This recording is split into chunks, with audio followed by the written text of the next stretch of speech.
An Atheist Responds to a Christian, Part 1. So a YouTuber with the channel name Repent and Believe in Jesus just left a comment below a video I recently published entitled An Atheist Responds to Criticism.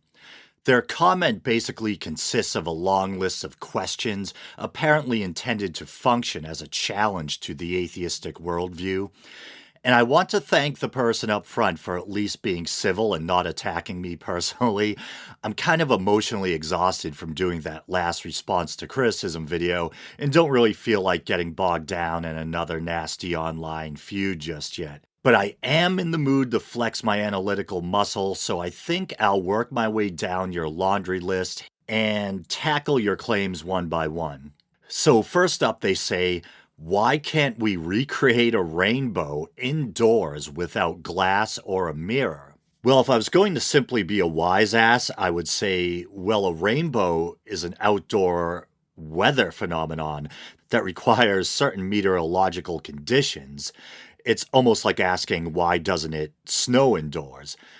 But before I research the topic and give a responsible and informed answer, I'll hazard to guess that if what they're saying is true and you need a mirror or glass to recreate a rainbow indoors, it probably has something to do with needing those things to simulate natural light refraction, or something like that. I don't think you need God to explain why you might need certain objects or scientific equipment to emulate an effect found in nature. So I'm back through the magic of editing. I just browsed several articles on the science of rainbows, and they all pretty much offer the same explanation on how they form. But I'm going to go with one I found on a site called photocentric.net because I thought their explanation was nice and concise, and yet still very informative. Here's what it says. Two physical phenomena are at work within a rainbow. Refraction and reflection. Refraction occurs each time light passes across a boundary from one substance to another, such as from air into water. As light crosses the boundary, the rays bend at different angles depending on the wavelength, color of light. This is the familiar prism effect, wherein quote-unquote white sunlight is broken into a spectrum of different colors, from red to blue-violet. The same thing that happens in a rainbow. White sunlight enters a raindrop and is broken into different colors, heading in slightly different directions.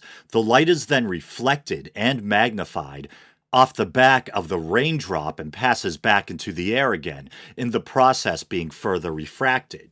Okay, so we've established how a rainbow forms, and then I also found numerous articles, many from educational sites or geared towards kids, regarding how you can make your own rainbow at home. Most of them utilize things like a glass of water or bubbles, so there you have it. I'm still not seeing any evidence of the supernatural or the divine here. All I'm seeing is scientific and atmospheric principles at work.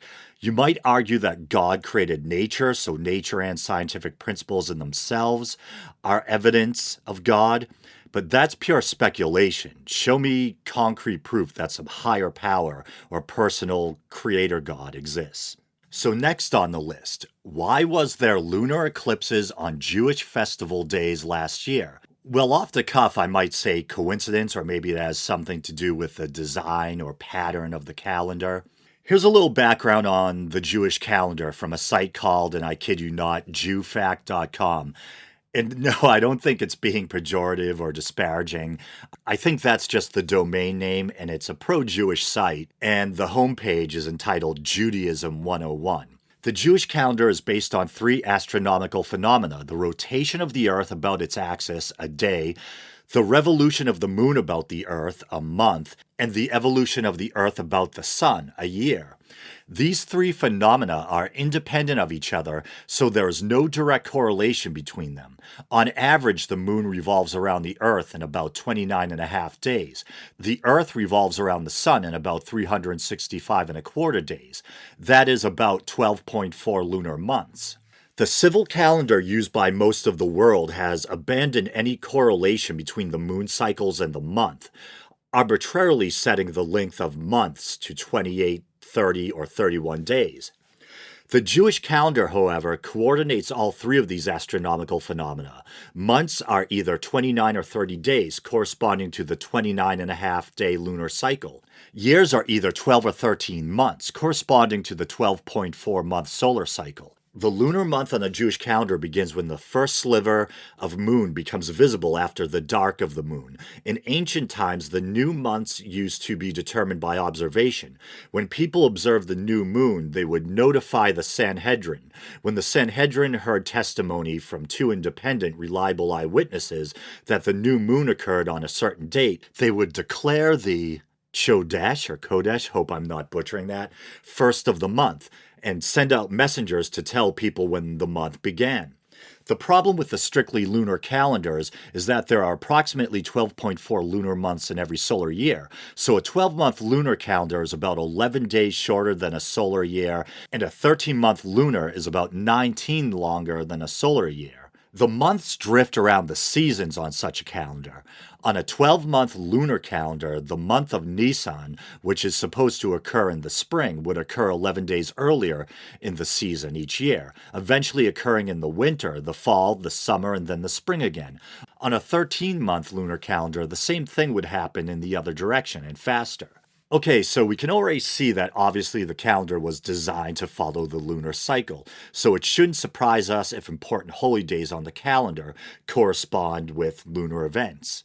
And then I did some research to try to find out why this person might be interested in the subject of lunar eclipses and the Jewish calendar in the first place. And it turns out that controversial pastor John Hagee, along with someone named Mark Blitz, came up with something called the blood moon prophecy. Sounds scary.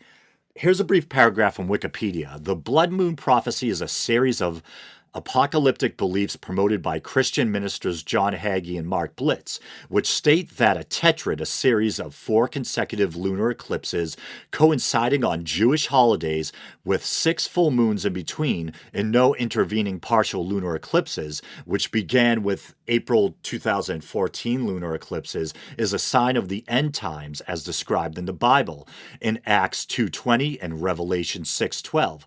The tetrad ended with the lunar eclipse on September 27th through the 28th of 2015. So in fairness, it does seem that there was indeed a series of lunar eclipses that coincided with certain Jewish holy days. But as common sense caused me to pause it earlier, it turns out that this is to be expected based on the nature of the calendar. I'll read a paragraph concerning a statement from Earth and Sky. Hagee and Blitz's speculations gained mainstream media attention in publications such as USA Today and The Washington Post. Earth and Sky reported receiving a number of inquiries about the blood moon, prompting a response. According to Christian Today, only a small group of Christians saw the eclipse as significant.